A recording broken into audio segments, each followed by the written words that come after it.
The book of 2 Chronicles, chapter 9. Now when the queen of Sheba heard of the fame of Solomon, she came to Jerusalem to test him with hard questions, having a very great retinue, and camels bearing spices, and very much gold and precious stones. And when she came to Solomon, she told him all that was on her mind, and Solomon answered all her questions.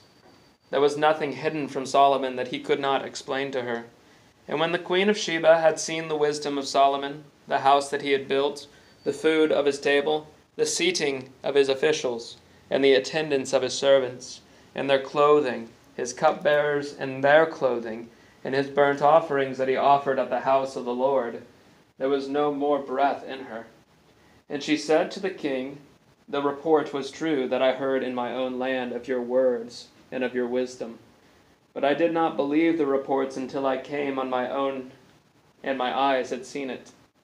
And behold, half the greatness of your wisdom was not told me. You surpass the report that I heard. Happy are your wives. Happy are these your servants, who continually stand before you and hear your wisdom. Blessed be the Lord your God, who has delighted in you and set you on his throne as king for the Lord your God. Because your God loved Israel and would establish them forever, he has made you king over them, that you may execute justice and righteousness." Then she gave the king 120 talents of gold, and a very great quantity of spices and precious stones. There were no spices such as those that the queen of Sheba gave to King Solomon. Moreover, the servants of Hiram and the servants of Solomon, who brought gold from Ophir, brought algum wood and precious stones, and the king made from the algum wood supports for the house of the Lord and for the king's house, lyres also and harps for the singers. There never was seen the like of them before in the land of Judah. And King Solomon gave to the queen of Sheba all that she desired, whatever she asked, besides what she had brought to the king.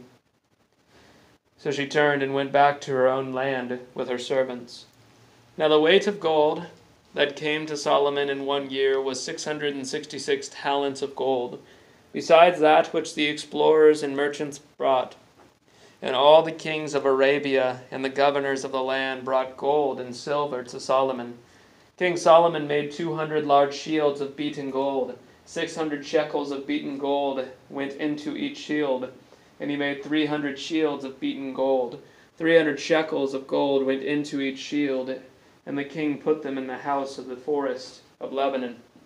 The king also made a great ivory throne and overlaid it with pure gold. The throne had 6 steps and a footstool of gold, which were attached to the throne. And on each side of the seat were armrests, and 2 lions standing beside the armrest, while 12 lions stood there, one on each end of a step on the 6 steps. Nothing like it was ever seen for any kingdom. All King Solomon's drinking vessels were of gold, and all the vessels of the house of the forest of Lebanon were of pure gold. Silver was not considered as anything in the days of Solomon, for the king's ships went to Tarshish with the servants of Hiram. Once every 3 years the ships of Tarshish used to come, bringing gold, silver, ivory, apes, and peacocks. Thus King Solomon excelled all the kings of the earth in riches and in wisdom. And all the kings of the earth sought the presence of Solomon to hear his wisdom, which God had put into his mind. Every one of them brought his presents, articles of silver and of gold, garments, myrrh, spices, horses, and mules, so much year by year. And Solomon had 4,000 stalls for horses and chariots, and 12,000 horsemen, whom he stationed in the chariot cities and with the king in Jerusalem.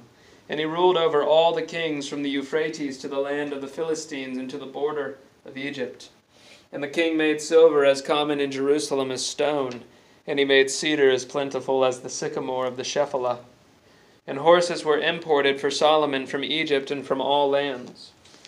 Now the rest of the acts of Solomon, from first to last, are they not written in the book of the history of Nathan the prophet, and then the prophecy of Ahijah the Shilonite, and in the visions of Iddo the seer concerning Jeroboam the son of Nebat?